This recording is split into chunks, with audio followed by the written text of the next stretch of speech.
Bismillahirrahmanirrahim. Assalamualaikum warahmatullahi wabarakatuh. Alhamdulillah, segala puji bagi Allah. Wassalatu wassalamu ala rasulillah. Salawat dan salam kita sampaikan kepada Rasulullah beserta keluarga, para sahabat dan juga para pengikutnya. Ikhwati fillah rahimakumullah.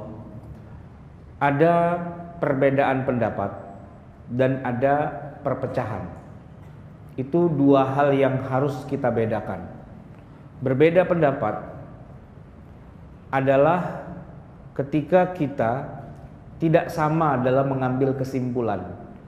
Kita sepakat menjadikan Quran dan Sunnah sebagai rujukan kita dalam beragama, tetapi kadang-kadang cara mengambil kesimpulannya itu yang tidak sama. Tapi kita sepakat dalam sama-sama menggunakan Quran dan Sunnah. Adapun berpecah belah itu satu hal yang lain lagi. Bermusuhan, ya, saling mencaci, saling menjelekkan, saling mengklaim kebenaran, saling tuduh kalian itu tidak mengerti dan seterusnya, itu adalah hal yang berbeda lagi. Makanya kita harus punya pemahaman pada dua istilah yang berbeda. Yang satu ikhtilaf, yang satu iftiraq. Ikhtilaf itu beda pendapat. Beda pendapat. Kalau yang satu lagi iftiraq, berpecah belah. Memang biasanya berpecah belah itu awalnya dari beda pendapat. Tapi sebenarnya yang lebih sering orang berpecah belah itu bukan beda pendapat awalnya, tapi beda pendapatan, gitu ya. Karena pendapatannya beda, gitu ya. Gedean dia daripada gua, ribut, gitu kan biasa. Jadi kita harus bedakan mana yang namanya ikhtilaf, mana yang namanya iftiraq, pecah belah. Ikhtilaf dalam kondisi tertentu bukan hanya boleh, malah wajib, gitu. Bukan hanya boleh, malah wajib. Tapi dengan syarat ya, ada ketentuan ikhtilaf yang diperbolehkan, ada juga yang tidak. Nah, tetapi kalau iftiraq, berpecah belah, semuanya udah nggak boleh. Namanya berpecah belah itu dari awal sudah tidak boleh. Nah, kita akan memulai dari yang ikhtilaf. Begini, ada yang pernah dengar qari baca Al-Quran dengan qiraat yang berbeda-beda. Misalnya, dia membaca surat Wadduha. Bacanya bukan wadduha, wadduha, wadduha wallaili idza saja, ma wadda'aka rabbuka wa ma qala. Pernah dengar nggak? Pernah? Baru tumben sekarang ya. Itu kalau kita yang nggak pernah belajar ilmu qiraat, ya, tiba-tiba imam masjid baca wadduha, bawaannya pengen nimpukin aja tuh imam, gitu. Bener-bener nih imam, Quran lo itu bakal main, katanya begitu. Padahal sebenarnya itu adalah qiraat. Qiraat itu maksudnya apa? Dia belajar Al-Quran dari gurunya, gurunya dari gurunya, gurunya dari gurunya, terus sampai kepada Rasulullah. Dulu Nabi ngajarkannya tuh wadduha. Lah, bukannya yang bener wadduha? Yang wadduha bener, yang wadduha bener. Dua-duanya dari Rasulullah. Kalau mau disalahin, salahin Rasulullah.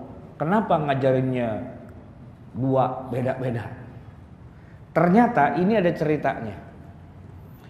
Ada satu kaum di masa Nabi, kan orang Arab itu bangsanya Arab, tapi sukunya beda-beda, qabilahnya beda-beda. Nah, masing-masing suku, masing-masing qabilah itu punya lahjah, punya cara ngomong yang beda. Ya, taruhlah orang Betawi. Jangan dianggap orang Betawi itu bahasanya satu, bahasanya beda-beda. Saya ini Betawi daerah Kuningan, Setiabudi. Itu kalau ngomong di sono, gitu. Agak sedikit ke barat, Tenabang, udah nggak ngomong di sono, di sane. Gitu. Saya bilang bukan di sane, di sono. Iya di sane, sono, sane. Padahal itu juga artinya, cuman lahjah kita tuh berbeda, gitu, ya kan? Nah kalau yang nyangono no biluk, nah itu orang Betawi pinggiran, gitu. Itu udah lain lagi, ya. Betawi pinggiran, Bokir, Nasir itu ya, segala mandra itu Betawi rada coret dikit gitu, udah minggir. Betawi juga sih, tapi kobilahnya udah berbeda. Nah, Arab di masa Nabi begitu juga. Kalau Nabi sih kobilahnya kan jelas ya, Quraisy, ya kan, Bani Hashim. Nah, maka Quran itu kebanyakan memang turun dengan lahjah Quraisy. Tapi ada juga bangsa-bangsa Arab yang di sekitarnya itu yang lahjahnya nggak kayak Quraisy tadi. Dia nggak bisa bilang wadduha, wadduha. Ketika Nabi ajarkan mereka, ikuti saya, wadduha. Mereka kompak bareng, wadduha. Bukan wadduha, wadduha, wadduha. Ha, he, ha, he. Pusing lah gitu ya. Akhirnya Nabi bilang sama Jibril, udah saya ajarin wadduha, dia masih wadduha juga gitu loh.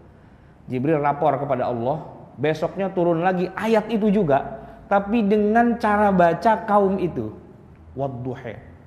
Disampaikan kepada Nabi oleh Jibril, suruh ajarin mereka baca wadduha. Nabi ajarin, ikuti saya, wadduha. Mereka bilang apa? Dari kemarin kita juga udah bilang wadduha. Gitu. Ini berarti apa? Sangat dimungkinkan sumber agama kita itu berbeda. Maksudnya dari sumbernya memang ilmunya sudah berbeda. Dari Rasulullahnya itu sudah berbeda. Itu sangat dimungkinkan. Jadi jangan berpikir bahwa Islam itu cuma satu warnanya. Enggak. Nabi sendiri kalau sholat, tadi kan dibilang ya, ada yang tangannya di sini, bahkan ada juga yang di sini, gitu ya. Malah ada juga yang lurus gitu. Saya tanya, yang benar yang mana? Nah, yang benar tuh yang di sini, Pak. Dan yang di sini.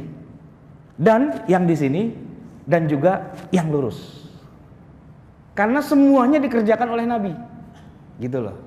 Ya kan? Tinggal masalahnya kita dapat hadisnya yang mana? Sebab kan Nabi bilang, "Shallu kama ra'aitumuni usolli." Kalian itu sholatlah seperti kalian melihat aku sholat. Nabi pernah sholat tangannya di dada. Ada sahabat lihat, tuh kan tangannya di dada. Terus dia riwayatin, muridnya denger, dicatat itu hadis kan, diriwayatkan lagi ke bawah. Yang dengar hadis itu doang bilang yang benar di dada. Tapi suatu hari Nabi sholat tangannya nggak di dada. Di bawah dada, di atas perut, begini. Ada sahabat yang lain lihat, oh tangannya di situ ya. Dia riwayatkan kepada muridnya, kepada muridnya. Mereka taunya sholat tangannya di sini. Ada lagi nanti sahabat yang lain melihat Nabi taruh di sini dan sebagainya. Itu mah nggak penting-penting amat, lempeng aja. Ada juga. Nah kalau kita yang nggak belajar agama kecuali hanya secuil sepotong, satu guru satu sanad doang, nggak punya ilmu yang lain, nggak baca hadis yang lain, nggak buka kitab yang lain, wajar kita taunya cuma itu. Ini mirip dengan 3 orang buta berantem memperdebatkan bentuknya gajah tuh kayak gimana. Dia berantem tuh, ya kan? Akhirnya mereka sepakat, kita buktikan, ayo. Dia keragunan bertiga, ya. Masuk kandang gajah, masing-masing megang. Karena gajahnya gede, yang satu megang gadingnya doang.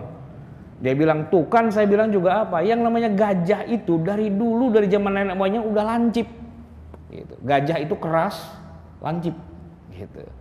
Rupanya dia pegang gadingnya.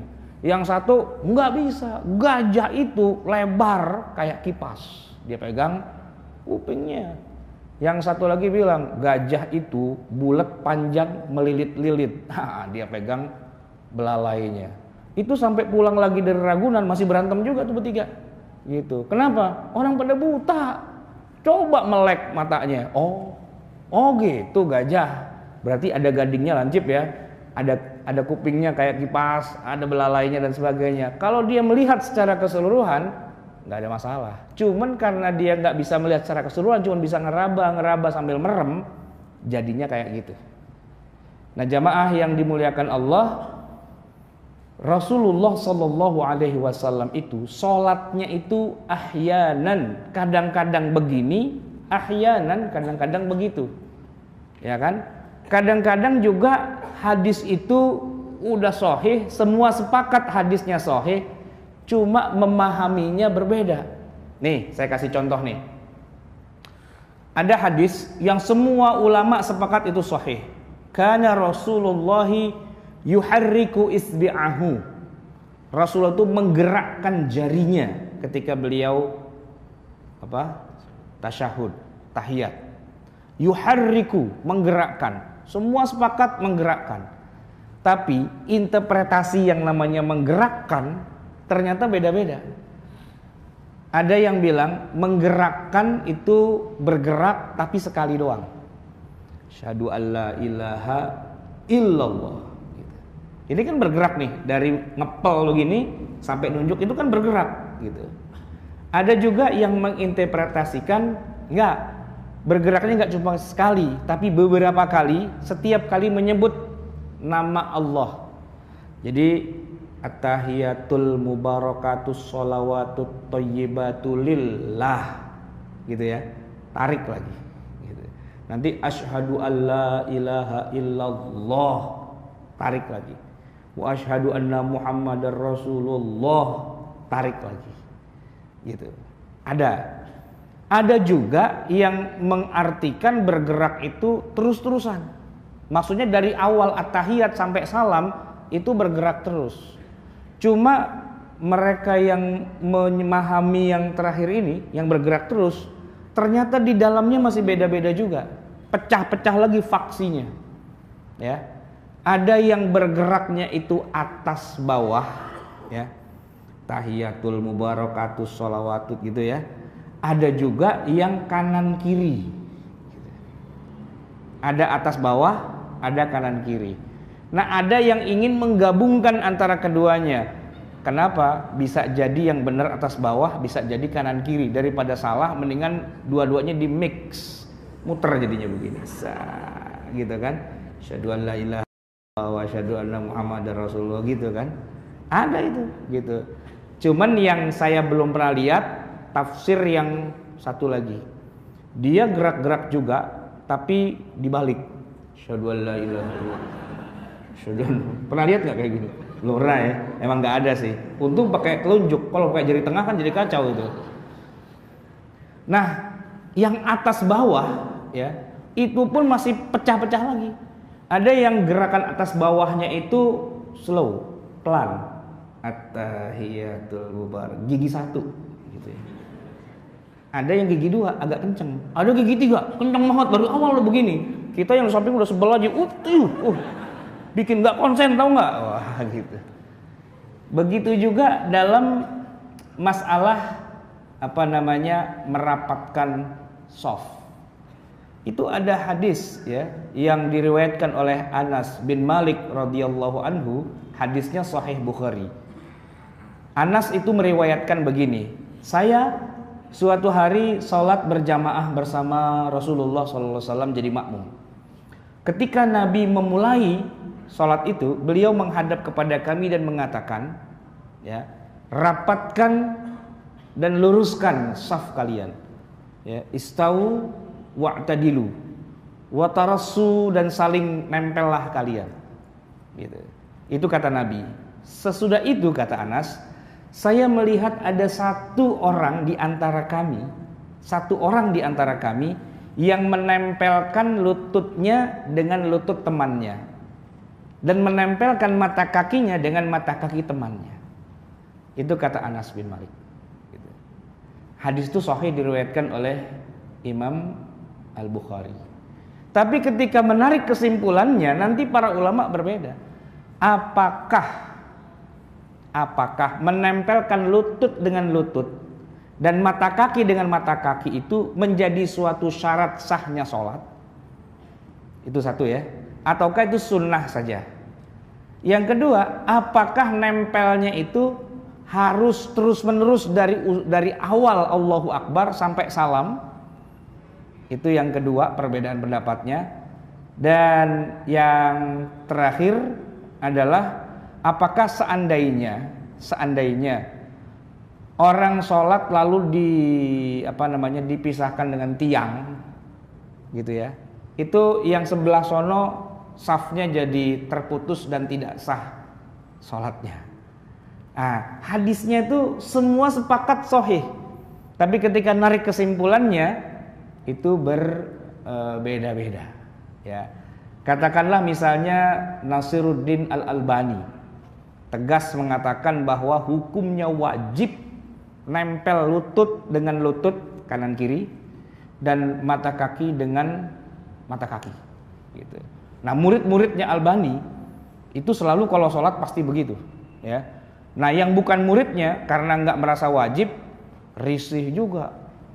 Mata kaki saya ditempelin, udah saya tarik masih ditekan lagi, saya tarik lama-lama gue injak juga nih orang nih gitu. Ada kan kayak gitu. Nah, sementara ulama yang lain katakanlah misalnya Syekh Shalih Al-Utsaimin dalam menafsirkan hadis ini, hadis yang diriwayatkan Anas bin Malik dari Sahih Bukhari ini, beliau mengatakan bahwa sebenarnya itu bukanlah sebuah keharusan yang harus dijalankan dari awal sampai akhir. Tapi maksudnya adalah sahabat Nabi tadi itu dia ingin meluruskan safnya, maka dia ukur, ditempelin kakinya dengan kaki kanan saudaranya yang di kanan, kaki kirinya dengan yang kiri untuk merapatkan dan meluruskan. Tetapi setelah berjalan sholatnya tidak harus nempel terus. Itu Syekh Shalih Al-Utsaimin sebagai mufti kerajaan Saudi Arabia. Yang tadi yang bilang wajib nempel siapa? Albani. Utsaimin bilang nggak wajib nempel. Nah, itu kan khilafiyah, itu kan perbedaan pendapat. Hadisnya sama, satu, sepakat, sahih. Tapi narik kesimpulannya bisa berbeda-beda. Dan begitulah, karena memang yang namanya ulama, mereka berhak dan punya kompetensi untuk berijtihad mengambil kesimpulan hukum. Nah, yang tidak boleh tuh kita, gitu loh. Kita bukan ulama, bukan fuqaha, bukan mujtahid, nggak bisa bahasa Arab, gitu ya. Nggak ngerti tafsir, nggak ngerti qawaid fiqhiyah, nggak ngerti usul fiqh, nggak tahu ilmu fikih, ya kan, nggak ngerti sastra Arab dan seterusnya. Tiba-tiba kita merasa bahwa kita ini berhak mengeluarkan fatwa, gitu. Dan lebih parah lagi, yang paling benar itu fatwa saya dan fatwa ulama itu salah semua, karena saya dengan ulama itu satu level. Gitu. Wah, ini yang kacau. Padahal ilmunya cuma dapat dari Google, gitu. Dapat dari Google, ya. Searching di Google, wah, copy paste, wah kayaknya ini yang benar nih. Udah, kemana-mana bilang yang benar ini, yang lain salah, yang lain masuk neraka dan sebagainya. Kayaknya sorga itu kuncinya ada sama dia doang itu. Orang lain mau masuk nggak bisa, harus minta kunci sama dia. Kesannya jadi seperti itu. Nah, jamaah hadirin ikhwati fillah rahimakumullah, inilah yang sering menjadi kendala. Sebenarnya kalau para ulamanya itu kalau berbeda pendapat itu cakep. Nih saya kasih contoh. Masjid Agung Al-Azhar ini menjadi saksi. Dulu di masjid ini ada ulama besar Indonesia. Siapa? Profesor Dr. Buya Hamka. Buya Hamka kita tahu beliau punya pendapat yang kurang lebihnya tidak sama dengan pendapat mazhab Asy-Syafi'i, khususnya dalam masalah sholat Jumat. Azannya menurut beliau yang lebih, menurut beliau yang beliau pilih ya, itu cukup 1 kali saja, tidak 2 kali. Tapi di masa itu orang-orang Betawi itu punya juga ulama selain Profesor Buya Hamka. Kiai Haji Abdullah Syafi'i yang punya pesantren perguruan Islam Asy-Syafi'iyah. Namanya Abdullah Syafi'i, pesantrennya Asy-Syafi'iyah, mazhabnya Syafi'i pangkat 3. Di dalam mazhab Syafi'i memang pilihannya itu bukan sekali kalau azan, tapi 2 kali, mengacu kepada yang dilakukan oleh para sahabat di masa Khalifah Utsman ibn Affan. 2 kali gitu lah.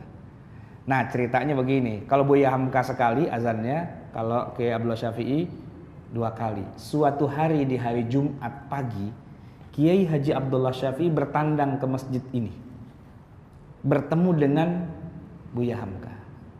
Yang satu ulama, yang satu juga ulama, tapi mazhabnya beda. Ketika datang dimuliakan beliau Abdullah Syafi'i. Bahkan yang menarik, Profesor Dr. Buya Hamka itu meminta kepada Abdullah Syafi'i untuk khutbah Jumat.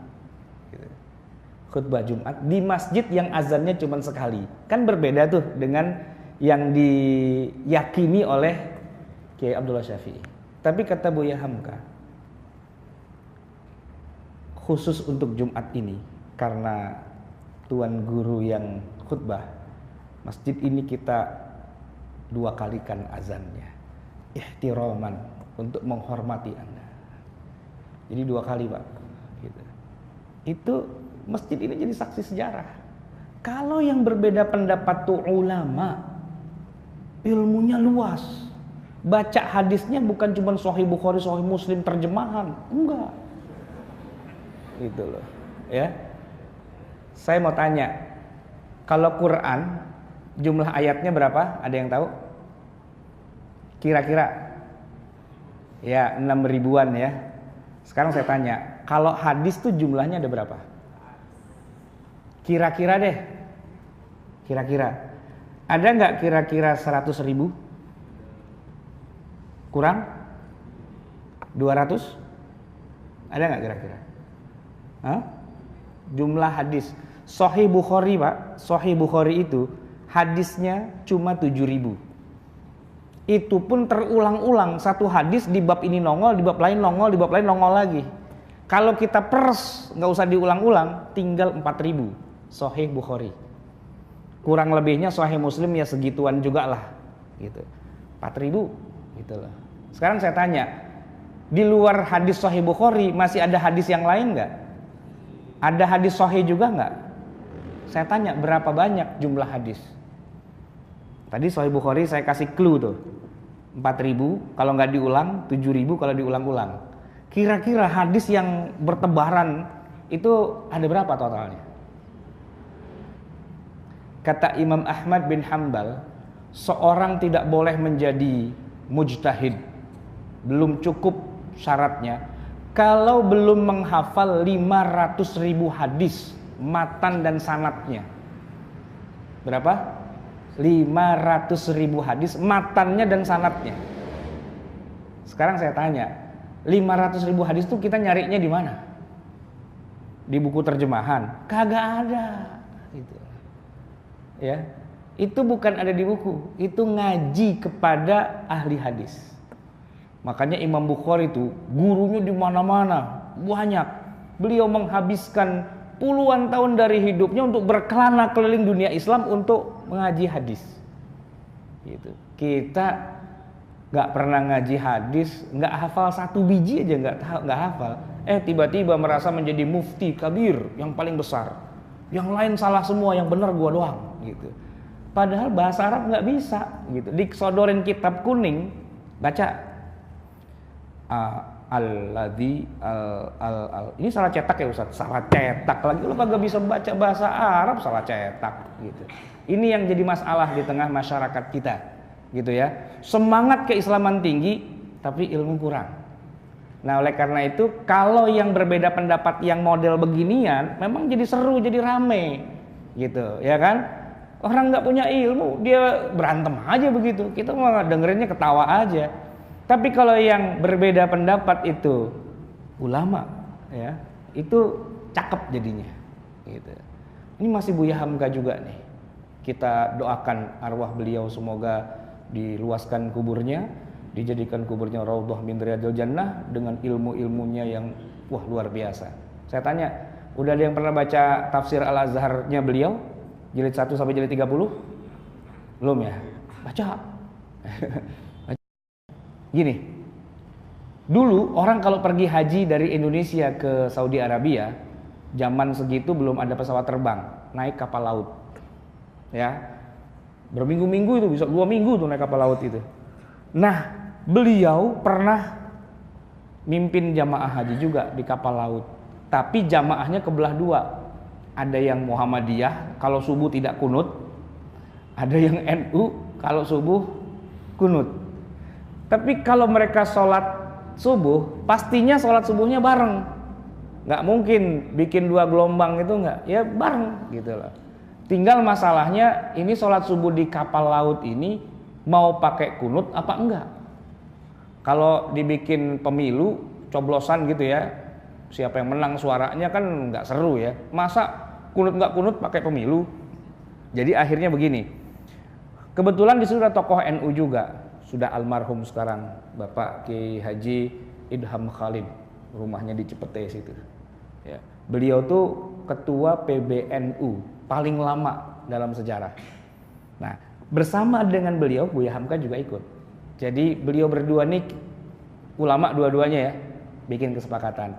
Hari ini saya yang imam subuh, besok antum yang imam, besoknya lagi saya, besoknya antum. Kalau pas Buya Hamka yang imam nggak pakai kunut. Tapi kalau pas Kiai Idham Khalid pakai kunut. Terjemaahnya bingung dong. Enggak. Kita didik sekalian. Jadi kalau yang imamnya nggak baca kunut, ya, terus makmumnya sebagian kan pengen kunut, itu i'tidalnya dilamain. Samiallahu liman hamidah, apa? Rabbana lakal hamdu dan seterusnya gitu kan. Nah doanya itu dipanjangin, sementara makmumnya, yang pada mau kunut bisa kunut, gitu. Itu Buya Hamka.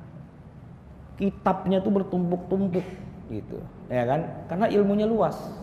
Jadi dia kasih kesempatan. Nggak kayak kita. Kalau kita nih, kita tidak kunut, ya disuruh jadi imam. Kebenaran, gua cepetin sekalian biar pada nggak bisa kunut. Salah sih lu pada ahli bid'ah. Kan begitu ngomongnya. Ya kan? Tapi beliau tuh nggak begitu. Ilmunya luas. Jadi beliau juga tahu bahwa ternyata di dalam mazhab Syafi'i hadis tentang kunut subuh itu ada. Gitu. Karena Rasulullah lam yazal Rasulullah sallallahu alaihi wasallam yaqnutu fi salatil fajri hatta faraqad dunya. Yang kalau kita pelajari dalam ilmu hadis, ternyata hadis itu sahih juga. Setidaknya Al-Imam Al-Baihaqi dalam kitabnya ya As-Sunan Al-Kubra, beliau mengatakan seluruh perawinya itu sahih, sehat. Dan riwayatnya muttasil sampai kepada Rasulullah. Setidak-tidaknya itulah yang diyakini oleh Al-Imam Syafi'i dan murid-muridnya. Tentu imam yang lain tidak mengakui. Misalnya Imam Abu Hanifah tidak mengakui adanya hadis itu, sehingga resminya dalam mazhab Hanafi kunut pada sholat subuh itu tidak ada dalilnya, alias bid'ah gitu. Alias bid'ah gitu kan. Tapi Buya Hamka tuh baca semua itu. Tahu beliau, oh itu pendapat itu dalilnya ini, oh pendapat itu dalilnya ini. Luar biasa, sehingga ketika melihat ada masyarakat yang ada yang kunut, ada yang tidak, beliau kasih kesempatan gitu. Nah kalau nanti giliran yang imamnya yang baca kunut, lalu makmum sebagian gak mau kunut, gampang. Ketika imamnya baca Allahumma hdina fiman hadait, ini yang NU jawab amin, kan begitu. Yang tidak NU, yang tidak kunut, diam aja, tidak. Tapi tetap berdiri ya, jangan sujud duluan, nggak bisa. Lu pakai kunut segala, udah dah, ntar ketemu aja sambil sujud, jadi nggak bisa, itu malah batal jadinya. Nah, di situ letak apanya, kearifan orang yang kalau ilmunya udah mumpuni itu jadi arif gitu, jadi asik gitu, dapatnya itu enak melihatnya. Ya makmumnya alhamdulillah, yang tidak kunut ya diam gitu, nggak ada satupun ada yang misalnya ngeledek ngelawan gitu. Allahumma hdina fiman hadait, amin. Dia kan nggak kunut bilang tidak amin, enggak gitu. Karena masing-masing berguru kepada ulama yang memang ilmunya mumpuni. Jadi hasilnya pun kalaupun perbedaan itu terjadi, tidak harus saling mengejek, tidak harus saling mencaci, justru saling menghargai. Dan itulah yang dulu dilakukan oleh Al-Imam Syafi'i rahimahullah. Ketika beliau datang berkunjung ke Kufah, ke negeri yang mayoritas penduduknya itu bermazhab Hanafi. Beliau datang ke masjid yang di situ dulu Imam Abu Hanifah semasa hidupnya mengajar. Ketika beliau datang, beliau bertemu dengan murid-muridnya karena Abu Hanifah nggak ketemu dengan Imam Syafi'i. Ketika Abu Hanifah wafat di tahun 150 Hijriah, Al-Imam Syafi'i baru lahir di tahun itu. Jadi nggak ketemu. Tapi Imam Syafi'i ketemu dengan murid-muridnya di masjid di mana Abu Hanifah ngajar. Kebetulan, ya, waktu itu Al-Imam Syafi'i terkenal sebagai lawan dari mazhab Hanafi. Karena itu tadi salah satunya kunut itu. Semua hadirin, semua yang ada di masjid itu semua jamaahnya Imam Abu Hanifah yang sepakat mengatakan kunut itu bid'ah. Datang Imam Syafi'i yang pendapatnya kunut subuh itu sunnah muakkadah. Kalau ditinggalkan sengaja tidak sengaja ada disunnahkan untuk sujud sahwi. Nah, kalau itu terjadi hari ini, Pak, kira-kira kalau Imam Syafi'i datang ke masjid yang semuanya bilang kunut itu bid'ah, kita timpukin nggak tuh kira-kira? Wah, ini pengacau datang nih, kan begitu kan? Mau bikin rusuh nih gitu. Tapi enggak, di zaman itu enggak begitu. Ketika Imam Syafi'i datang ke masjid itu, semua murid Abu Hanifah mencium tangannya. Ini ulama besar. Walaupun beda mazhab, tapi kita tunduk, nggak ada yang berani angkat muka di depan Al-Imam Syafi'i. Kenapa? Karena ketinggian ilmunya. Wah, kita mah nggak level kalau sama Imam Syafi'i. Begitu masuk waktu subuh, nggak ada yang berani jadi imam. Nggak ada yang berani jadi imam.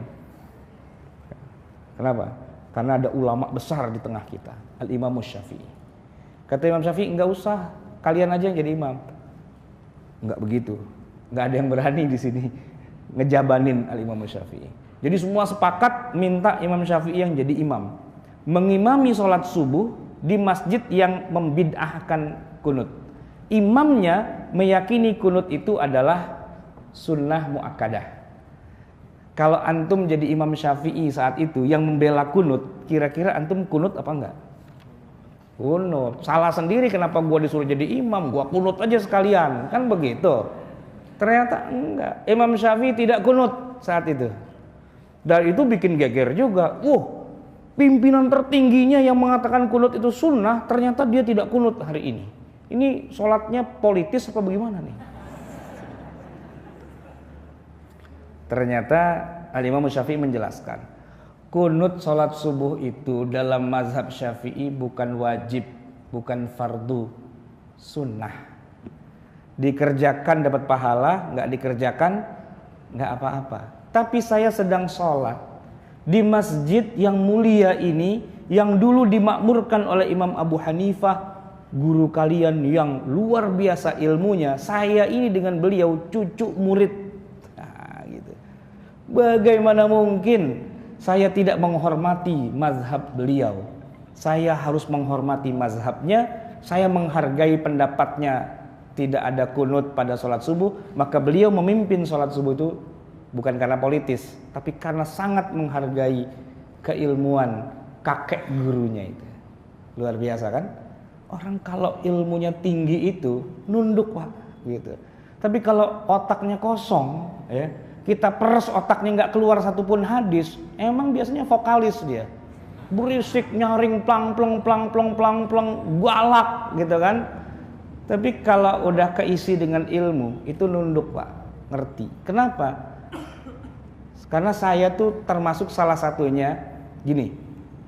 Saya sih kalau bicara orang tua, bapak ibu saya tuh NU. Bahkan saya belum lahir pun sudah NU. Karena kakek saya sudah NU, gitu kan. Jadi belum lahir pun udah NU. Untung nama saya nggak dikasih Muhammad NU gitu ya. Tapi ketika saya dulu mulai belajar agama, saya banyak bergaul dengan berbagai macam kelompok, ngaji dengan Ustadz A, Ustadz B, Ustadz C dan sebagainya. Sampailah saya pada kesimpulan bahwa kunut sholat subuh itu memang bid'ah ternyata. Karena hadisnya tidak sahih, hadisnya doif, hadisnya palsu. Maka sepanjang saya menjadi aktivis dakwah, saya tidak pernah kunut sholat subuh. Bapak saya kunut, ibu saya kunut, saya tidak kunut. Maka bapak saya melarang saya untuk ikut ngaji. Kenapa? Karena meracuni pemikiran anaknya, gitu loh. Tapi saya tantang. Karena yang benar, yang sesuai dengan Rasulullah itu yang tidak kunut, saya bilang. Yang kunut itu bid'ah, saya bilang begitu. Hadisnya tuh dhaif. Gitu. Akhirnya oleh bapak saya diambilin satu kitab. Ini kitab membahas tentang kunut. Di dalamnya ada banyak pendapat. Baca. Saya buka. Yang versi terjemahan ada nggak ya? Dia bilang, belajar bahasa Arab dulu. Biar ngerti bahasa Arab. Biar itu kitab, itu jutaan jumlahnya. Pelajari bahasa Arab itu kuncinya. Belajar ilmu syariah, itu jalannya. Nanti kamu akan ketemu. Gitu. Benar Pak, saya ditantang seperti itu. Marah saya. Tapi juga, iya juga ya. Gitu loh. Iya juga ya. Ketika saya sudah kuliah, saya itu kan nggak pesantren, nggak apa. Saya tuh aktivis rohis di SMA 3. SMP, SMA, kuliah di UGM. Gitu. Tapi ditantang begitu marah juga saya. Panas juga gitu. Iya ya. Masa sih saya nggak bisa bahasa Arab? Akhirnya saya berhenti Pak kuliah. Masuk Lipia. Belajar bahasa Arab. Dari jam 7 pagi sampai jam 12 siang. Setiap hari dari Senin sampai Jumat selama 3 tahun gitu. Sampai bisa. Tadinya saya masuk itu Pak, ditolak sama dosennya. Sebab kalau masuk situ kita dites ngomong bahasa Arab. Jadi waktu dites itu tuh 3 orang berewokan semua tuh, Arab semua. Ditanya pertama, Mas muka, gampang, Ahmad Sarawat gitu. Aina taskun? Ana ukhruj anta. Diusir keluar gitu. Terus dalam hati saya mikir, saya ini udah ngebidahin orang, ditanya aina taskun nggak bisa jawab. Berarti belepetan banget ilmu saya ya. Nah, sejak itulah kemudian saya belajar bahasa Arab dengan benar. Dan 3 tahun belajar bahasa Arab itu akhirnya masuk fakultas syariah. Fakultas syariah di Lipia ini unik Pak. Itu jurusannya perbandingan mazhab. Nah, ketika saya masuk situ, yang ngajar tuh profesor doktor semua dari dari Syria, dari mana-mana, dari Saudi, dari Madinah dan sebagainya. Pelajaran yang paling banyak tuh pelajaran fikih. Semuanya pakai kitab bahasa Arab. Gitu kan? Dan yang menarik adalah yang diajarkan itu adalah ikhtilaful fuqaha. Jadi soal ujian tuh bunyinya begini, udhkur aqwalal fuqaha fi hadhil mas'alah ma'a dzikril dalil al-adillah wa azwil kalam ila qailihi. Nah, gitu. Sebutkan pendapat-pendapat para ulama dalam masalah ini, sekaligus sebutkan apa dalilnya masing-masing, ya kan? Dengan sebutkan juga kenapa mereka berbeda pendapat, gitu. Pusing-pusing gitu kan. Nah, masuk bab kunut subuh, ternyata saya baru ketemu, loh ini dia nih yang dulu gua ribut-ribut nih sama bokap gua nih, gitu kan. Oh gitu, oh itu dalilnya, oh itu hadisnya. Berarti memang ini luar biasa ilmu ini ya. Dulu saya masih SMA Pak, ya bahasa Arab kagak bisa, ya kan. Ngaji cuman secuil-secuil gitu kan. Kitab itu nggak ngerti, fikih nggak ngerti apa nggak ngerti, ya vokalis udah, ya kan, vokalis gitu, berisik gitu kan. Tapi begitu baca kitab udah tebel-tebel, udah banyak apa segala macam, berarti bapak gua dulu bener juga tuh ya. Nah, gitu. Ini penting kita. Ilmu itu penting untuk kita punya wawasan yang luas. Ya bukan berarti kemudian kita nanti tidak bermazhab, enggak juga. Silakan saja. Antum mazhabnya Syafi'i, jalankan Syafi'inya. Antum mazhabnya Hanafi, silahkan enggak masalah gitu. Tapi kalau ilmu kita luas, begitu kita mentok nggak bisa pakai satu mazhab, kan bisa kita pinjam tuh sebentar mazhab yang lain, karena kita tahu dalilnya. Sebab kalau mazhab Syafi'i ini contohnya Pak ya, sentuhan kulit laki-laki perempuan bukan mahram kan membatalkan wudhu ya. Ya, kalau di Indonesia nggak masalah, tapi kalau di depan Ka'bah musim haji, kita lagi tawaf, itu batal mulu Pak. Kenapa? Karena nempel itu, ya kan? Satu dengan yang lain. Kalau kita kekeh dengan pendapat itu, bisa-bisa kita tawaf nggak habis-habis gitu. Baru juga jalan, ya nempel lagi, gitu. Saya Pak pernah tawaf itu ya, saking penuhnya kaki saya nggak ngentuk tanah Pak. tapi jalan terus gitu gitu. Sini nenek-nenek, waduh nenek-nenek lagi gitu kan. Gitu. Bahkan ada teman saya, Pak, saking penuhnya tempat tawaf itu, ya, dia ketabrak rombongan dari mana gitu ya. Jatuh dia. Begitu jatuh gubrak langsung gelap. Gitu. Waduh, meninggal dah nih, gitu mikirnya gitu ya. Karena kayak keinjak-injak gitu kan, kakinya keinjak apa. Tapi dia masih dengar suara orang lagi tawaf lagi apa. Tapi gelap gitu. Waduh, buta apa gimana gitu kan. Ternyata dia masih lihat cahaya-cahaya di bawah-bawah gitu. Diangkat, wah, di bawah roknya orang Afrika ternyata. Ini saking penuhnya. Nah, dalam kondisi itu ya kita bisa pinjem, Pak. Ya, bisa tahu, oh, ada juga mazhab yang tidak membatalkan dengan dalilnya dan sebagainya, kita bisa pakai gitu. Saya punya temen, itu orang Lombok. Lombok tuh mazhabnya NU lah rata-rata. Ya, sentuhan kulit suami istri batal. Nggak tahu bagaimana nikah dengan orang Bandung, persis kan?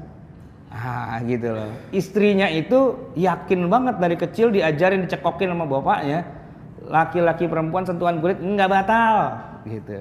Suaminya bilang batal. Nah, suatu ketika nih teman saya malam-malam sholat isya, gitu di rumahnya. Habis wudhu ketika dia mau sholat, ditowel sama bininya. Iya, gitu kan. Langsung jangan disentuh, ini batal nanti nih gitu kan. Enggak, sentuhan kulit suami istri itu enggak batal kata istrinya. Enggak, menurut saya batal kata suaminya. Akhirnya suaminya ke kamar mandi lagi, wudhu lagi. Begitu mau Allahu Akbar, ditowel lagi sama bininya. Iya, gitu kan. Jadi wudhu towel batal, akhirnya enggak jadi sholat, jadi anak gitu akhirnya. Kita tanya jawab ya. Ya, ini kalau mau diterusin mau sampai imsak nggak selesai-selesai ya. Saya akan berikan kesempatan pada antum semua untuk kalau ada yang ingin ditanyakan, saya kembalikan pada pimpinan acara. Ya, baik, alhamdulillah sudah dipaparkan sedikit membuka materi kita kali ini. Ada baiknya memang lebih banyak sesi tanya jawab. Saya buka pada rekan-rekan semua, pada para jamaah untuk tanya jawab. Siapa saja? 1, 2, yang awal 3 ya, 3 dulu ya. Kami ini saya persilakan yang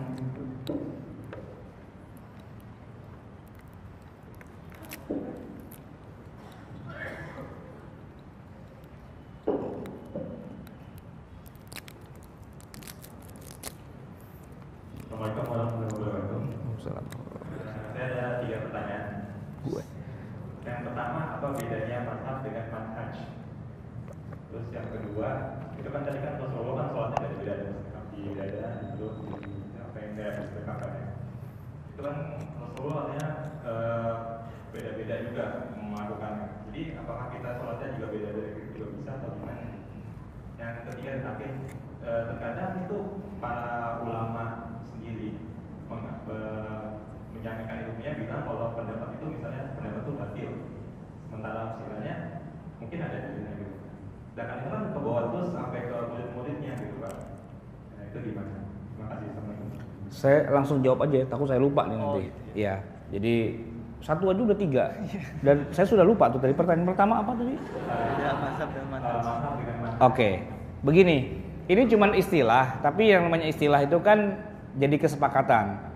Kalau disebut dengan istilah mazhab, umumnya mengacu kepada mazhab fikih, ya kan? Tapi kalau manhaj itu artinya sistem, gitu. Para ulama umumnya tidak menggunakan istilah manhaj untuk menamakan ini adalah sebuah sistem fikih. Kalau manhaj itu tidak lazim digunakan. Nah, cuman di zaman sekarang dimunculkan istilah manhaj salaf gitu misalnya. Tapi sebenarnya manhaj salaf itu ya siapa yang masuk dengan salaf? Salaf itu kan masa abad pertama, kedua, ketiga, ya kan? Salaf itu kan masa lalu artinya. Dan manhaj salaf itu ya sebenarnya ya mazhab-mazhab fikih itu sebenarnya aslinya.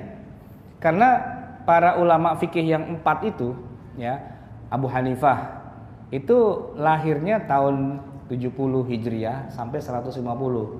Ya, Imam Malik sesudah itu, ya kan, Imam Syafi'i sudah itu, dan Imam Ahmad bin Hambal di tahun 200-an beliau meninggal.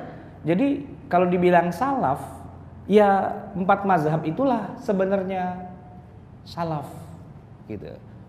Nah, tinggal masalahnya begini, apa sih yang dimaksud dengan madhab? Saya agak susah menjelaskannya, tapi saya bikin perumpamaan ya. Gini, antum tahu yang namanya rumus segitiga siku-siku. Segitiga siku-siku ya, yang tegak, yang datar, sama yang diagonal. Itu rumusnya untuk menghitung yang diagonal tuh asal kita tahu yang tegak sama yang datar, yang miring itu bisa kita ketahui. Itu namanya rumus Pitagoras. A kuadrat plus B kuadrat sama dengan C kuadrat. Itu rumus Pitagoras. Pitagoras tuh hidupnya bukan zaman sekarang, zaman dulu gitu. Tapi dia bisa membuat rumus itu dan tetap sampai hari ini rumusnya itu bisa digunakan terus. Siapapun orang tidak bisa menafikan yang namanya Pitagoras ketika dia membuat rumus segitiga siku-siku. Madhab itu rumus gitu lah. Jadi para mujtahid di masa lalu itu membuat rumus. Cuman rumus dalam menarik kesimpulan Al-Quran dan Sunnah. Kita sepakat bahwa umat Islam wajib berpegang pada Quran dan Sunnah, gitu kan? Tapi harus ada kaidah dalam mengambil kesimpulan. Nggak boleh orang main toel-toel ayat Quran lalu dia simpulkan sendiri. Untuk kepentingan pribadi itu haram hukumnya. Harus ada kaidahnya, harus ada rumusnya. Kalau enggak, jadi kacau. Saya masih ingat teman saya dulu aktivis partai Amanat Nasional, PAN. Waktu kampanye, dia pakai ayat Quran. Dia bilang apa? Kullu man 'alaiha pan. Katanya. Semua yang ada di atas dunia itu pan. Gitu. Nah, terus dia nggak suka dengan Golkar. Maka ayatnya adalah wala taqraba hadhihi syajarah fatakuna minadh dhalimin.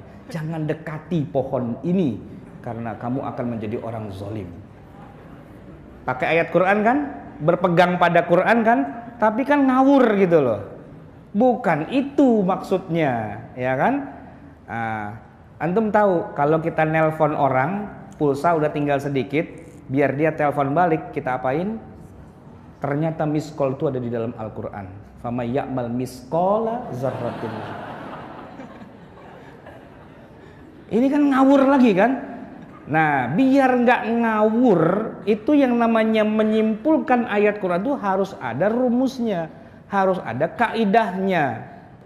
Jadi orang bermazhab itu bukan ngarang, bukan meninggalkan Quran dan Sunnah. Justru mazhab itu adalah sistematika, ya kan?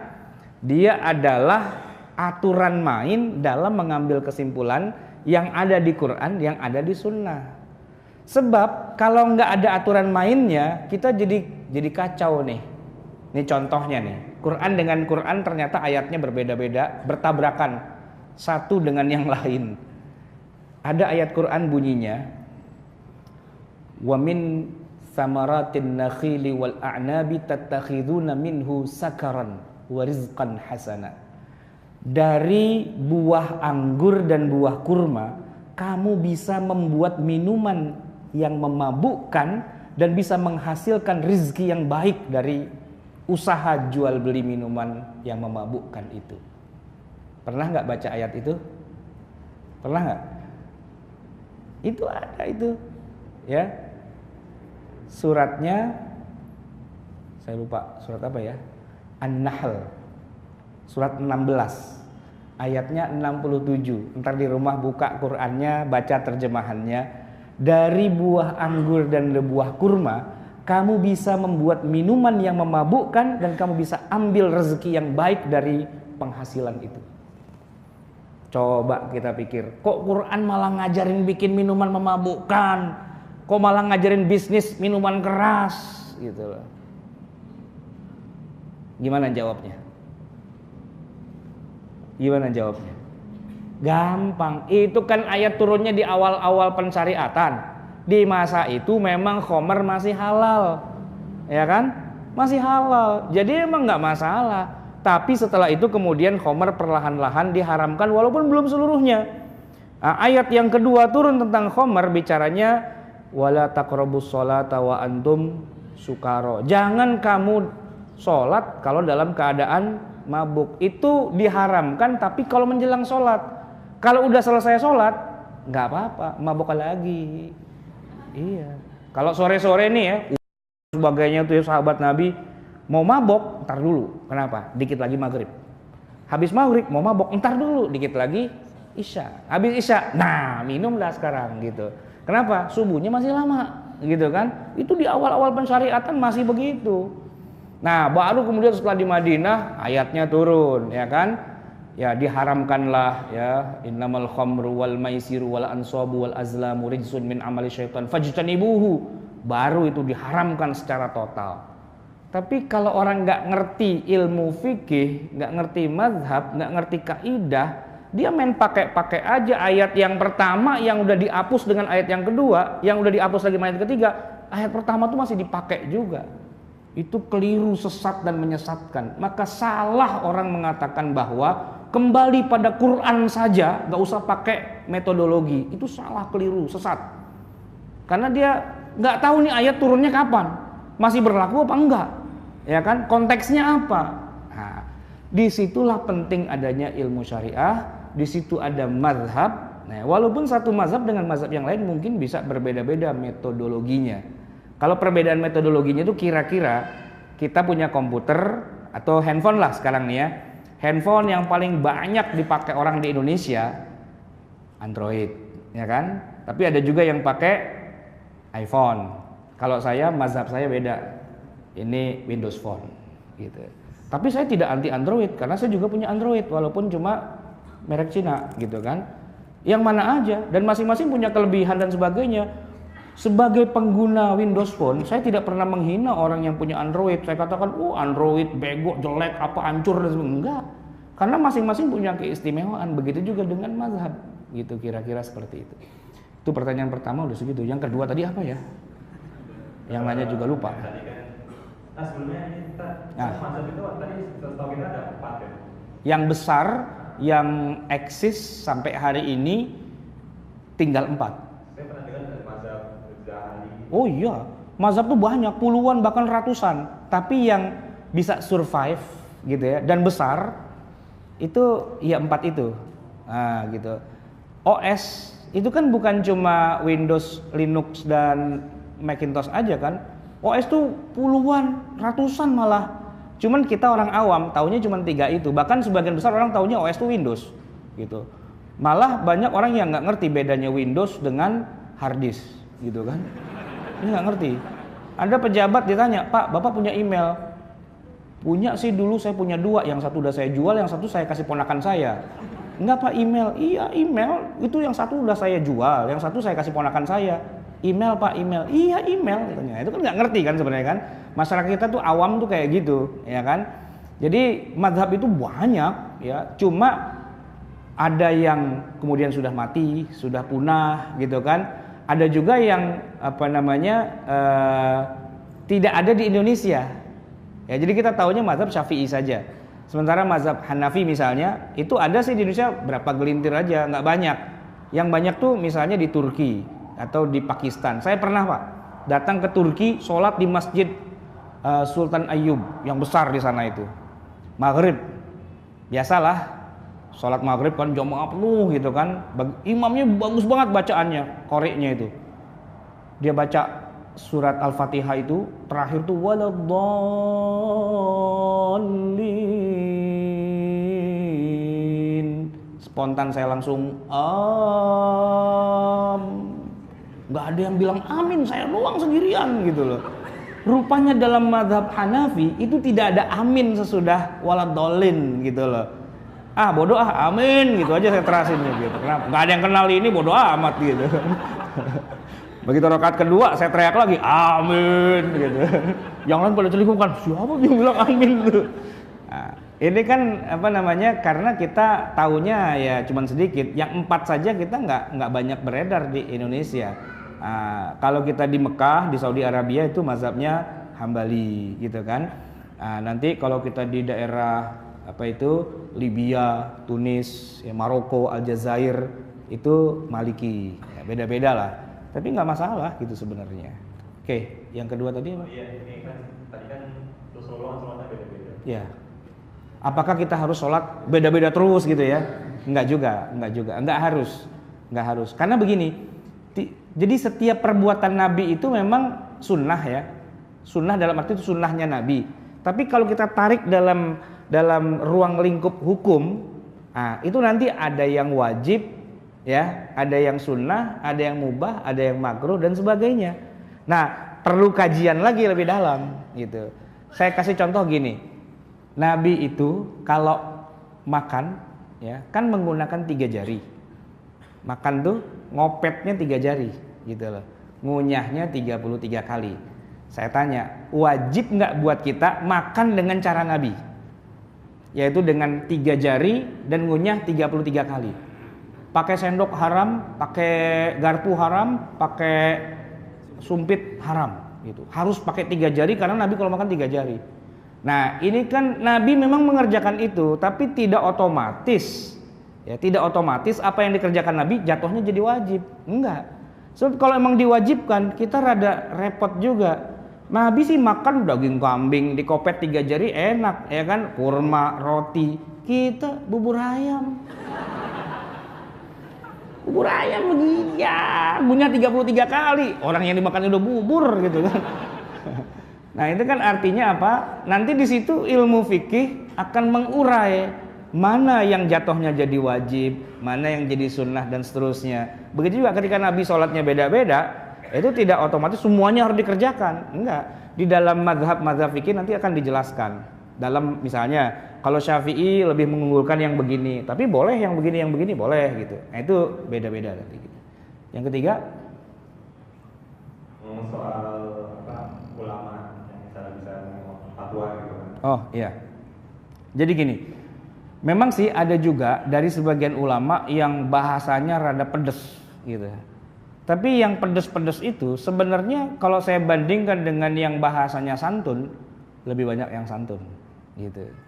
Lebih banyak yang santun. Dalam arti contohnya gini ya.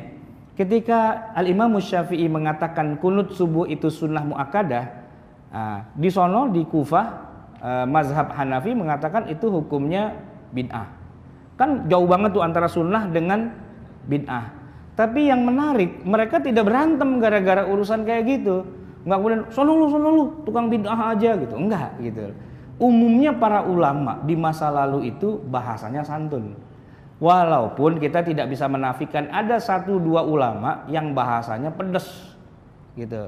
Nah, karena dia pedes tidak seperti yang lainnya santun, jadi ngetop gitu. Nah, yang ngetop ini akhirnya jadi terkenal kan gitu. Seolah-olah ulama dia doang.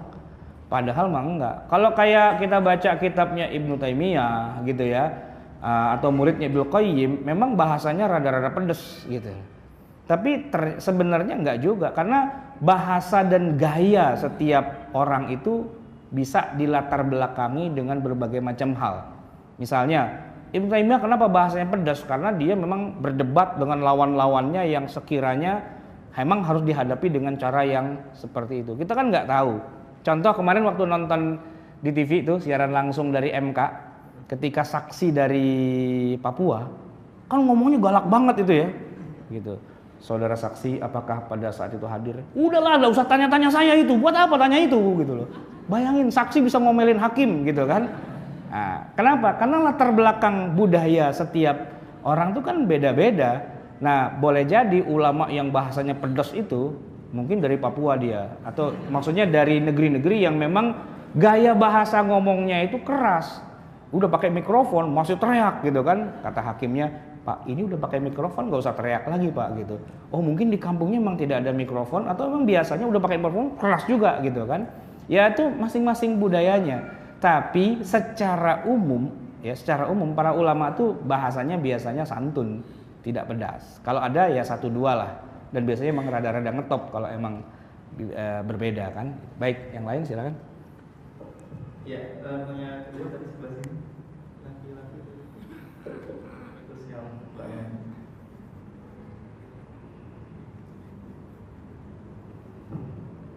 Ya, bismillahirrahmanirrahim. Assalamualaikum warahmatullahi wabarakatuh. Waalaikumsalam warahmatullahi wabarakatuh. Jadi ini kan menurut yang pernah saya baca, menurut Profesor Dr. Quraisyan itu kan bahwa orang awam itu kan pada dasarnya tidak punya mazhab karena mereka lebih condong mengikuti kepada guru mereka, jadi misalnya tergantung gurunya.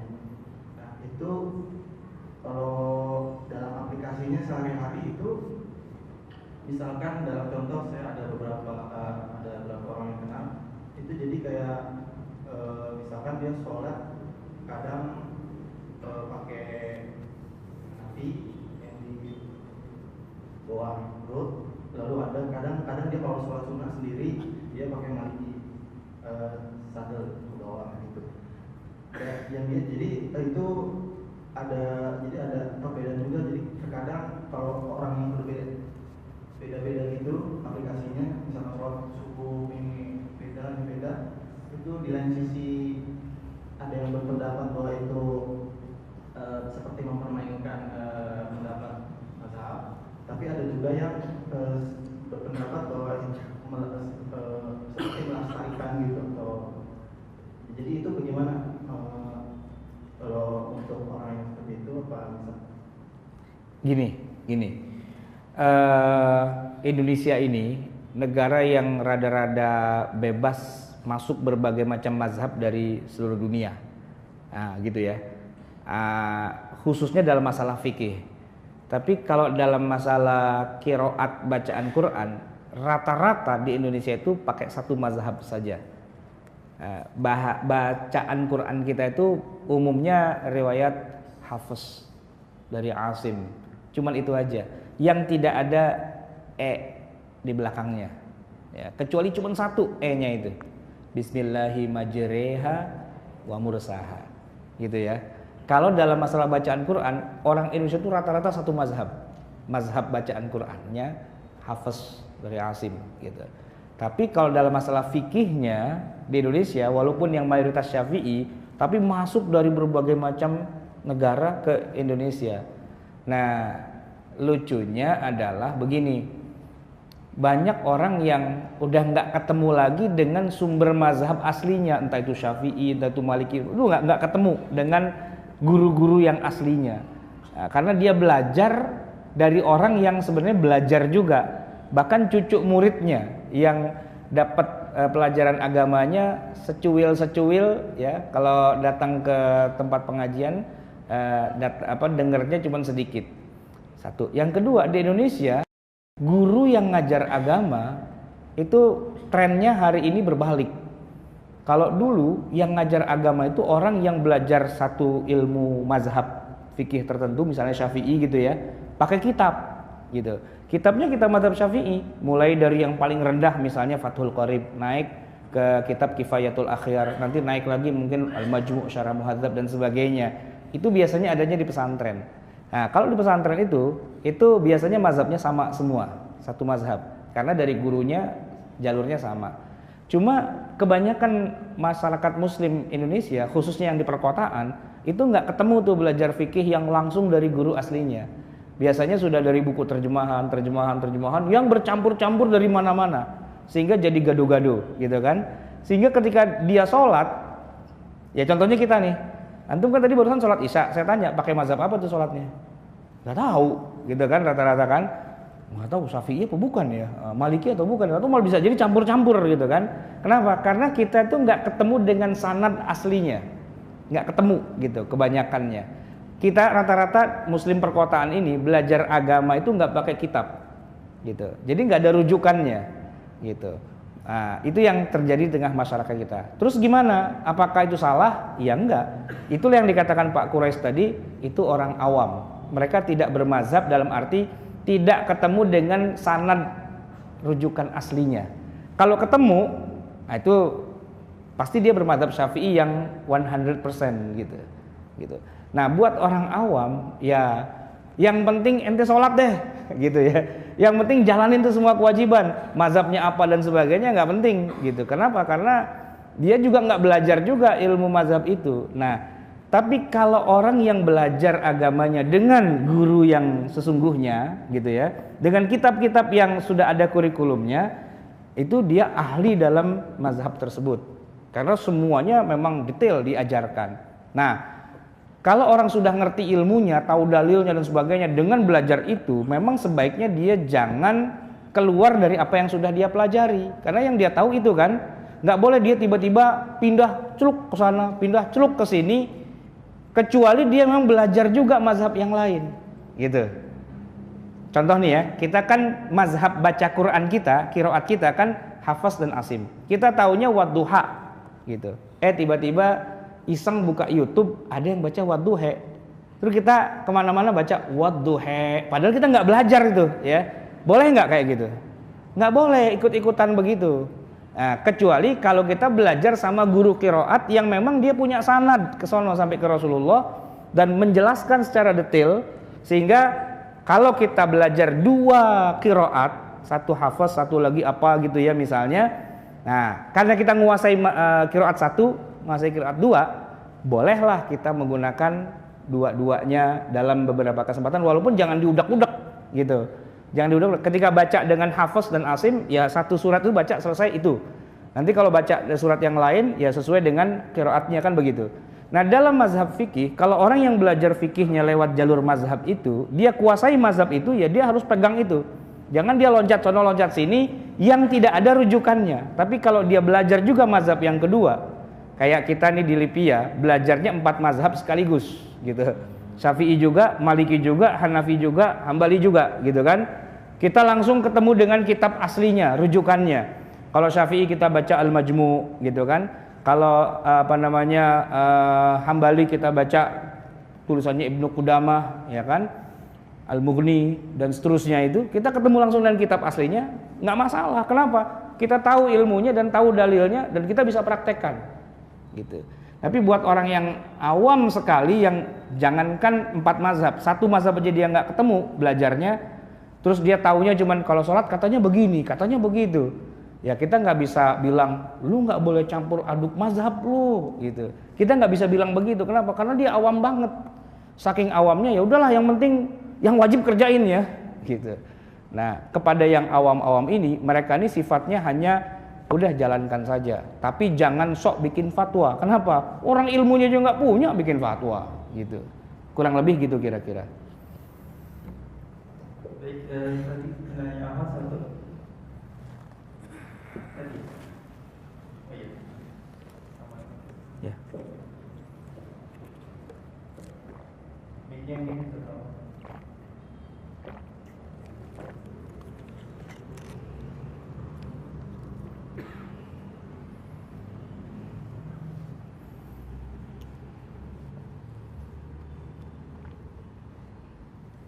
Assalamualaikum warahmatullahi wabarakatuh. Waalaikumsalam warahmatullahi wabarakatuh. Saya mau bertanya, yang pertama, apakah kita wajib bermazhab? Sementara kita sendiri kan, kalau saya sendiri nggak bahasa Arab, nggak pernah belajar tentang fikih, terus tentang sanad hadis dan sebagainya. Apakah kita wajib bermazhab? Terus bagaimana caranya kita mengetahui bahwa kita tuh sekarang bermazhab apa gitu? Karena sejujurnya saya dari kecil tuh belajar agama ya dari PPA, dari orang tua aja gitu, dan ikutin apa yang mereka lakukan aja gitu. Sementara waktu mulai agak gede dan bertemu dengan orang yang agak berbeda dalam hal tata cara beribadah, itu langsung kayak bingung dan kok mereka beda ya sama saya gitu. Terus yang kedua, sebenarnya inti dari perbedaan mazhab ini dalam hal apa? Baik. Waalaikumsalam warahmatullahi wabarakatuh. Jadi gini, jadi kalau dikatakan kita apakah wajib bermazhab, sebenarnya nggak wajib-wajib amat sih. Tergantung kitanya levelnya apa. Kalau kita levelnya orang awam, nggak ketemu dengan guru yang memang ahli dalam bidang mazhab tertentu, terus apa mau diwajibin? Apa kita jadi dosa? Kan enggak, gitu kan? Karena kita orang awam, gitu. Tapi kalau semuanya awam semua, nggak ada yang punya ilmu, kan jadi kacau juga kan. Nah, oleh karena itu mereka yang punya kemampuan untuk belajar agama, ketemu dengan sanad yang aslinya, ya dengan masing-masing mazhabnya itu, nah dia wajib belajar. Kalau sudah belajar, yang dia tahu mazhabnya adalah itu gitu ya, dia wajib berpegang pada apa yang dia sudah pelajari. Dia nggak boleh pakai mazhab yang lain kalau dia belum mempelajarinya. Jadi intinya di situ. Apakah kita wajib belajar agama? Wajib. Tapi haruskah sampai kepada titik mempelajari mazhabnya? Ya tergantung kondisinya.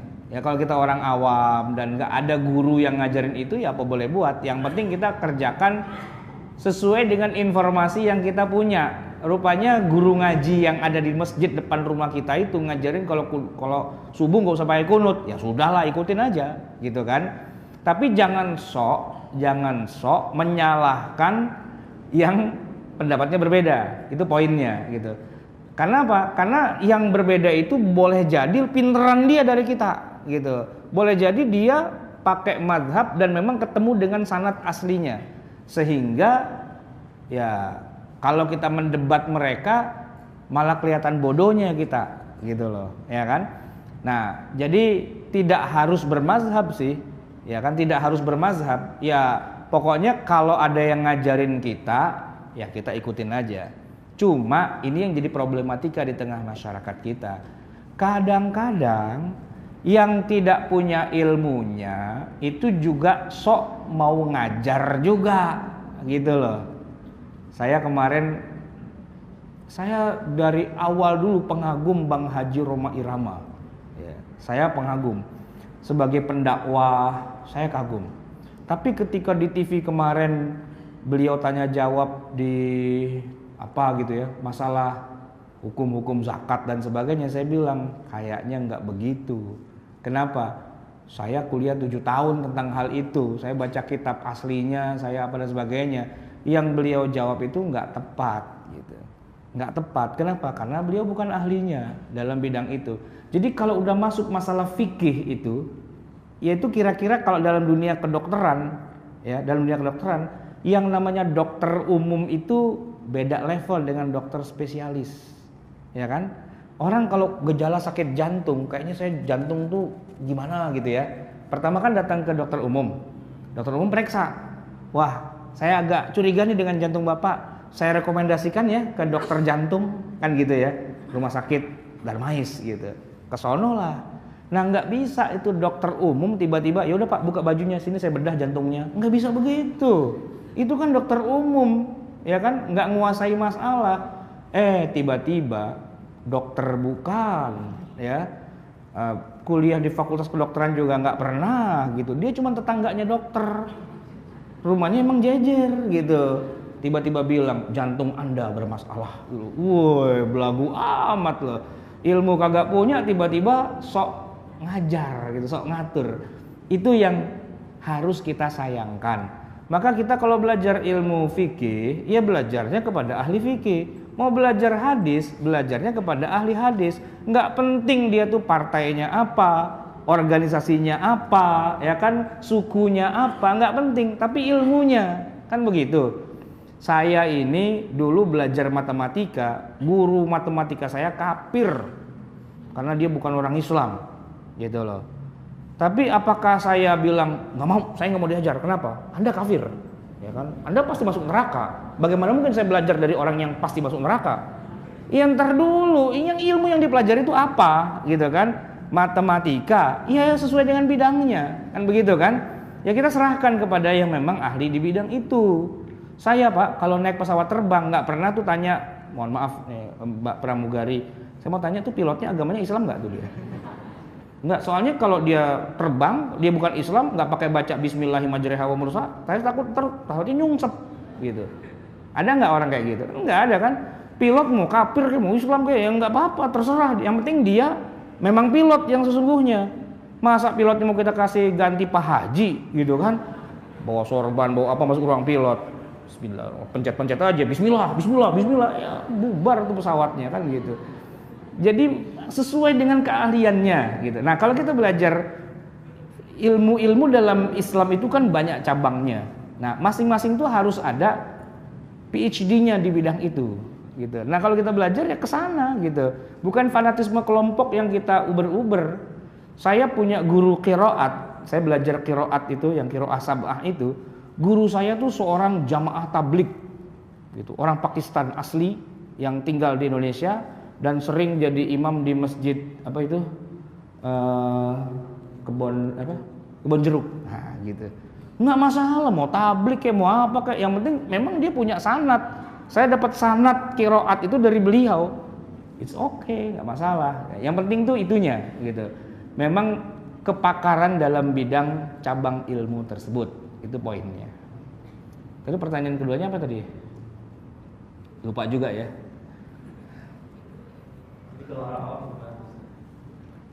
Iya, orang awam ya, kita kan awam nih, nggak ketemu dengan sanad ilmunya dan sebagainya. Contoh baca Quran deh. Saya antum baca Quran pakai qiraat apa? Kan nggak ada yang bisa jawab kan? Gitu. Qiraat, emang qiraat apaan sih? Nah, kan bisa nanya gitu kan? Nah, orang Indonesia yang nggak belajar ilmu qiraat, ya sudahlah baca Quran karena Quran itu wajib ya, minimal baca Fatihah bener gitu kan? Ya itu udah lumayan daripada yang sama sekali nggak belajar ya kan? Nggak bisa baca Quran, ketika dia baca belang bentong nggak karu-karuan ya kan. Nah yang begitu tahu diri, jangan jadi imam ya.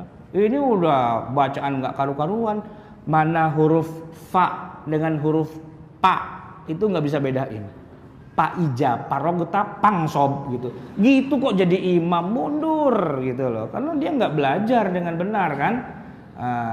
Saya nih orang Jawa ya, di kampungnya ibu saya itu yang namanya baca Quran antara ain dengan ngain itu udah nggak ada bedanya, ha dengan kho nggak ada bedanya. Jadi kalau imam di masjid kampung saya itu mimpin imam itu ya, mimpin sholat, saya kadang-kadang suka sakit juga nih kuping gitu kan. Alhamdulillahi rabbil alamin. Ya saya bilang bukan ngalamin Pak Haji gitu kan. Alamin, iya ngalamin gitu, bukan ngalamin. Udah diomelin masih gitu juga. Akhirnya dia sesenggukan gitu kan. Saya minta maaf, nggak usah maaf saya bilang. Minta maaf maksudnya. Ini kan susah Pak ya. Apalagi orang Betawi, orang Sunda itu zai, zal itu kan nggak bisa bedain itu kan. Nah, jadi J semua, ijajul jilatil ardu jil jalaha gitu jadi imam, pulang aja kita gitu. Nah yang penting tuh belajar dulu gitu, belajar. Nanti kalau emang udah bagus, udah tahsin, masuk. Nah, kita punya sanad qiraat kita itu, ya kan ada qiraah sab'ah, ada qiraah asyrah dan seterusnya. Wajib tuh kalau kita sudah sampai ke tingkat itu kita pelajari lebih dalam. Tapi buat kita yang awam karena belum nyampe ke situ, udah yang penting sholat sah gitu aja dulu dah ya. Syukur-syukur kalau ada waktu belajar yang bener. Yang kedua catatan yang penting, udah tahu awam, jangan sok gitu aja gitu. Udah awam sok lagi. Baik, mungkin lanjut ini Ustaz, ada tiba pertanyaan. Mungkin karena waktunya agak mepet, saya singkat pertanyaannya Ustaz. Ini berkaitan juga mengenai fikih minoritas Ustaz. Maksudnya apakah memang ada perbedaan? Kalau kita kan mayoritas alhamdulillah muslim gitu. Nah bagaimana, apakah memang ada sesuatu hal yang berbeda saat kita di negeri minoritas? Salah satu contoh kasus sih sebenarnya ini untuk masalah makanan misalkan. Ini ceritanya yang penanya ini temannya sedang kuliah di Amerika, di wilayahnya itu tidak ada makanan halal dan tradisi yang dekat lah gitu. Yang paling dekat itu jauh sekali. Nah itu bagaimana kondisinya seperti itu? Apakah sama sekali akhirnya tidak makan daging, ayam atau sapi dan sebagainya, atau memang ada bentuk-bentuk lainnya? Gitu ya. Saya masih ingat setahunan yang lalu saya duduk di meja ini juga. Sandingan dengan Bapak Anton Apriono. Beliau kan mantan Menteri Pertanian ya kalau nggak salah gitu. Kita waktu itu diskusi cukup asik juga waktu itu. Jadi gini, sebenarnya ya semangatnya umat Islam Indonesia itu patut kita acungi jempol dalam masalah jangan sampai makan makanan yang haram. Ya, khususnya dalam masalah daging sembelihan. Itu kita harus acungi jempol. Tapi yang juga harus diiringi adalah kapasitas pemahaman syariahnya. Asal tahu aja, dalam mazhab Syafi'i syarat menyembelih hewan itu tidak perlu baca bismillah. Ya. Mazhab Syafi'i itu tidak mewajibkan baca bismillah itu sunnah. Gitu. Yang mewajibkan itu justru Hanafi, Maliki gitu. Yang lain-lain dalam mazhab Syafi'i bacaan basmalah itu hukumnya sunnah. Itu kalau kita belajar kita jadi tahu. Oh, sunnah ya. Emang ada dalilnya? Ada. Nih, saya kasih tahu nih. Suatu hari di meja makan Rasulullah dihidangkan hewan yang sudah siap dimakan, gitu. Ketika mau dimakan ada sahabat bilang, ya Rasul sebentar, ini yang bawa, yang masak, yang motong ini, saya nggak yakin dia baca bismillah apa enggak. Kata Nabi, ya sudah kalau gitu kalian baca bismillah, makan. Sahabat Nabi bilang, saya nggak yakin dia baca bismillah apa enggak. Artinya ragu-ragu kan. Ini kalau pakai logika orang Indonesia berarti haram tuh. Kenapa? Nggak yakin baca bismillah. Ternyata Rasulullah bilang, samillaha wa kulu.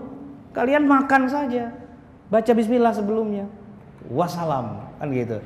Itu yang dipakai oleh mazhab Syafi'i sesungguhnya. Nah, terus kenapa kita jadi ribut-ribut? Wah, sembelihannya tidak halal, tidak baca bismillah.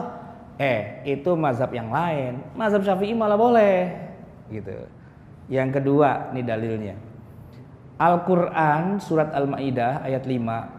Itu kalau bisa masing-masing buka ya. Bunyinya begini. Wa ta'amul ladzina utul kitaba hillul lakum wa ta'amukum hillul lahum.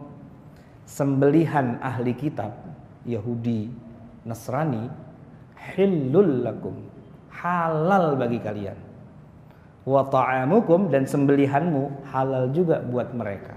Itu Al-Quran. Oleh karena itu Rasulullah, ya, kalau kambing ini disembelih orang Yahudi dimakan, yang nyembelih orang Nasrani dimakan karena ahli kitab. Saya tanya, Yahudi Nasrani kalau nyembelih baca basmalah enggak? Enggak. Tapi dimakan oleh Rasulullah. Gitu loh. Nah, ini kan sebenarnya sederhana masalahnya, kurang ilmu gitu loh. Ada, justru mazhab Syafi'i itu malah membolehkan, nggak masalah. Jadi kalau kita di Amerika, saya tanya, Amerika itu agamanya apa? Kristen. Ya mereka ahli kitab, sembelihannya malah halal sebenarnya. Yang susah kalau kita di Korea, ya, di Jepang, karena mereka agamanya tahu apaan itu. Yang jelas bukan Kristen, bukan Yahudi, gitu kan? Kalau kita ada di Palestina, di tengah Israel gitu, malah boleh. Kenapa? Karena mereka Yahudi, gitu kan? Ya walaupun ini adalah mazhab Syafi'i, mungkin nanti di mazhab yang lain agak berbeda. Tapi pertanyaannya kan tadi gini, kalau kita di Indonesia, ya udahlah kita jangan makan sembelihannya orang Yahudi, orang Nasrani, orang Islam juga banyak kok, gitu ya. Tapi ketika kita ada di negeri yang minoritas Muslim, ya kan, di Jepang itu ya, kemarin ibu-ibu ketika saya ke sana nanya, Ustadz, kita ini nggak pernah makan daging di sini katanya. Kenapa? Yang nyembeli orang kafir semua. Gitu. Tapi ada satu ustadz yang datang katanya membolehkan beli aja daging impor dari Australia, dari Belanda. Kenapa? Karena orang Australia, orang Belanda itu Nasrani, Kristen, ahli kitab. Jadi sembelihan mereka boleh. Mereka tanya ke saya, boleh nggak Ustadz? Iya boleh, memang begitu bunyi ayatnya. Setidaknya itulah menurut mazhab Syafi'i. Kalau mazhab yang lain tidak menyetujui, ya itu kita hormati saja pandangan itu. Tapi di dalam mazhab Syafi'inya, bacaan basmalah itu sunnah, bukan wajib, bukan syarat gitu.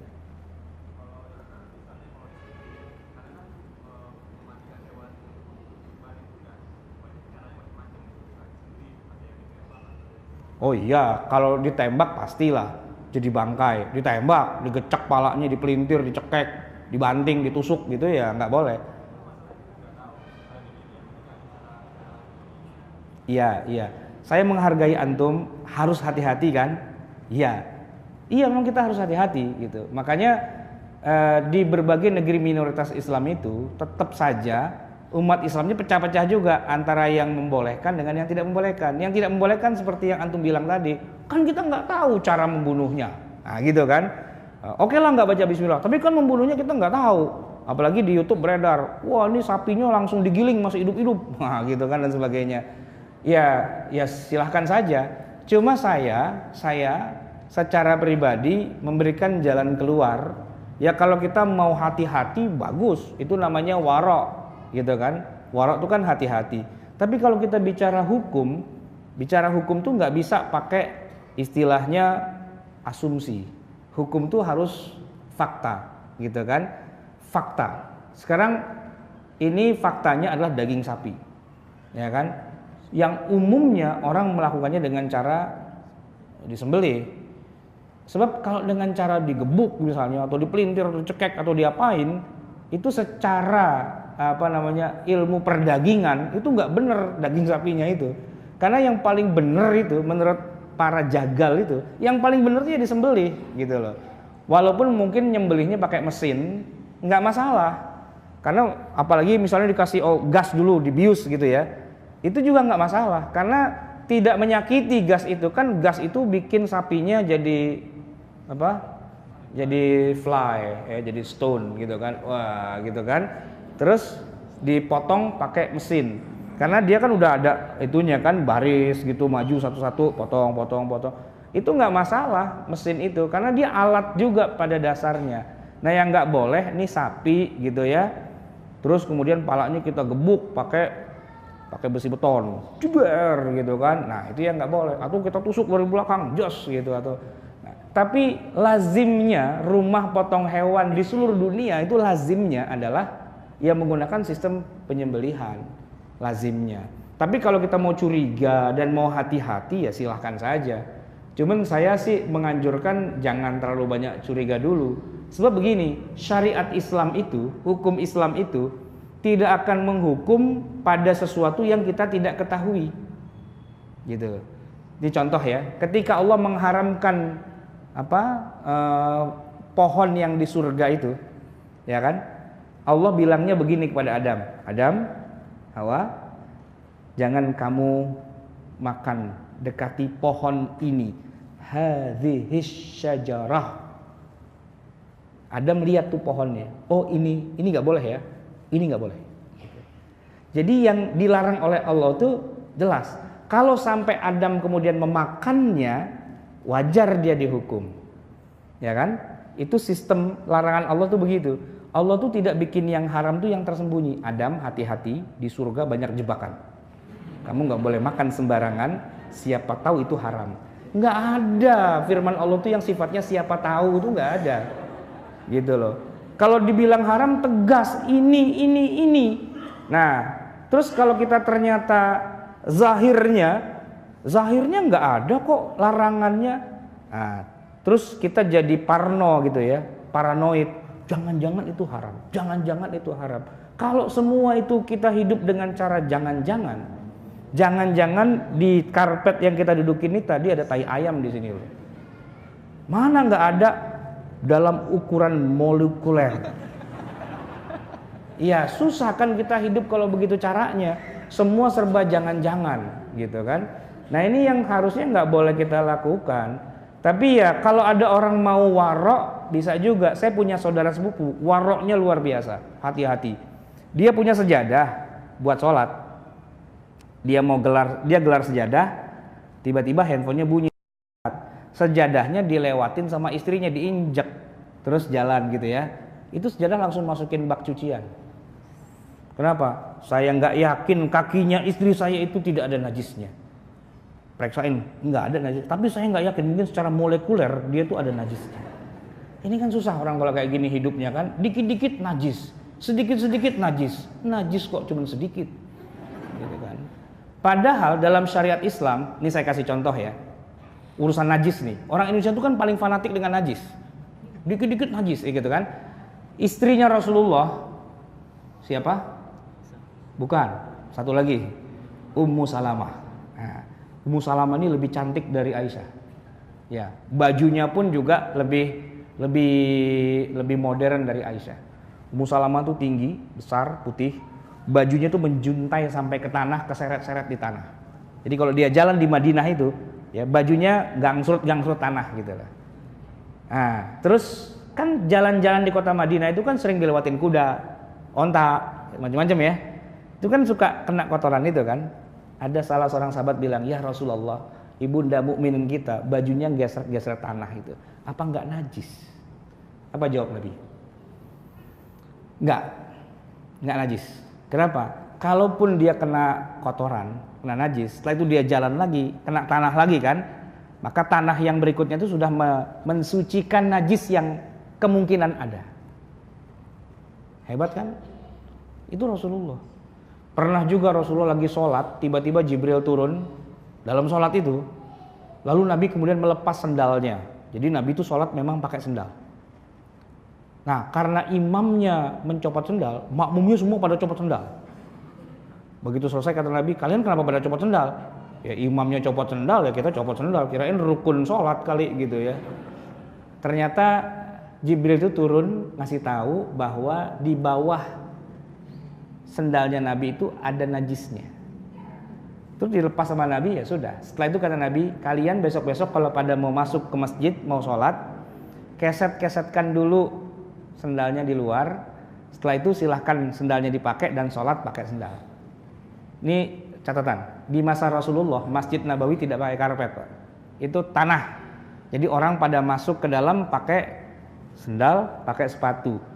Kalau kita nih orang Indonesia yang bermadzhab Syafi'i yang parno dengan najis, jangan-jangan itu ada najisnya. Pasti begitu kan bilang. Tapi kata Nabi enggak, keset-kesetin aja di luar dan kemudian masuk dengan sholat pakai sendal. Jadi sholatnya para sahabat itu di Masjid Nabawi pakai sendal, pakai sepatu. Alhamdulillah belum pernah ada hadis menceritakan ada sahabat kehilangan sendal. Belum pernah. Yang kehilangan sendal itu kita, Pak. Karena sendal kita taruh di luar gitu kan. Nah, ini menunjukkan bahwa sebenarnya syariat Islam tuh kalau kita telusuri lebih dalam itu luas gitu. Cuman karena kita taunya itu doang, akhirnya ya kita terperangkap dengan pemahaman yang seperti itu. Nggak apa-apa, harus kita hormati. Namanya juga kita saling menghormati antar mazhab. Tapi saya ingin memberitahu bahwa sebenarnya ada yang memudahkan dan membolehkan. Walaupun ya terserah mau pilih yang mana, silakan aja gitu. Nggak mau makan daging itu juga nggak apa-apa kok. Saya nggak pernah tuh makan di yang kayak restoran-restoran yang yang mahal-mahal itu, karena emang mahal, saya nggak kuat. Ada lagi? Sudah ya, cukup.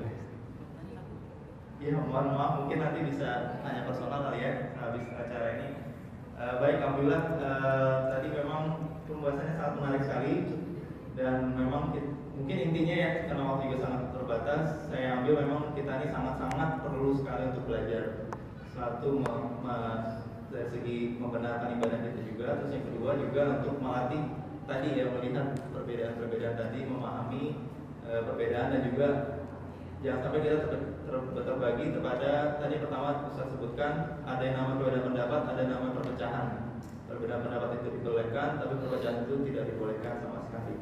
Baik, itu saja. Terima kasih atas atensi para jamaah semuanya. Kita tutup dengan mengucapkan alhamdulillahirabbil dan doa kafaratul majelis. Subhanallahumma wa bihamdika asyhadu an la ilaha illa anta astaghfiruka wa atubu ilaik. Sedikit sebelum tutup dengan salam, Ustaz mungkin bisa dihubungi di mana kalau ada pertanyaan dari para jemaah. Sebenarnya saya punya HP, cuman kalau pada nelpon ke sini saya bingung juga jawabnya ya. Saya lebih menyarankan pertanyaan dikirim ke situs kita saja, karena nanti pertanyaan kan jadi terdata, ada database-nya, rumahfikih.com. Rumah fikih nyambung, nggak pakai das, nggak pakai strip. Fikih itu fiqih.com. rumahfikih.com. Nah, sebenarnya kalau mau kirim pertanyaan, saya sarankan baca-baca dulu karena di situ ada 2000 lebih tanya jawab terkait dengan masalah-masalah syariah, fikih dan sebagainya. Silakan di searching di situ. Kalau emang nggak ada, baru kirim pertanyaan. Nanti insya Allah yang ngantri juga sih, sebab yang terjawab 2000, yang masih ngantri 4000 gitu ya. Tapi ya kalaupun mendadak harus nanya ke saya, ya saya kasihlah bocorannya ini 0856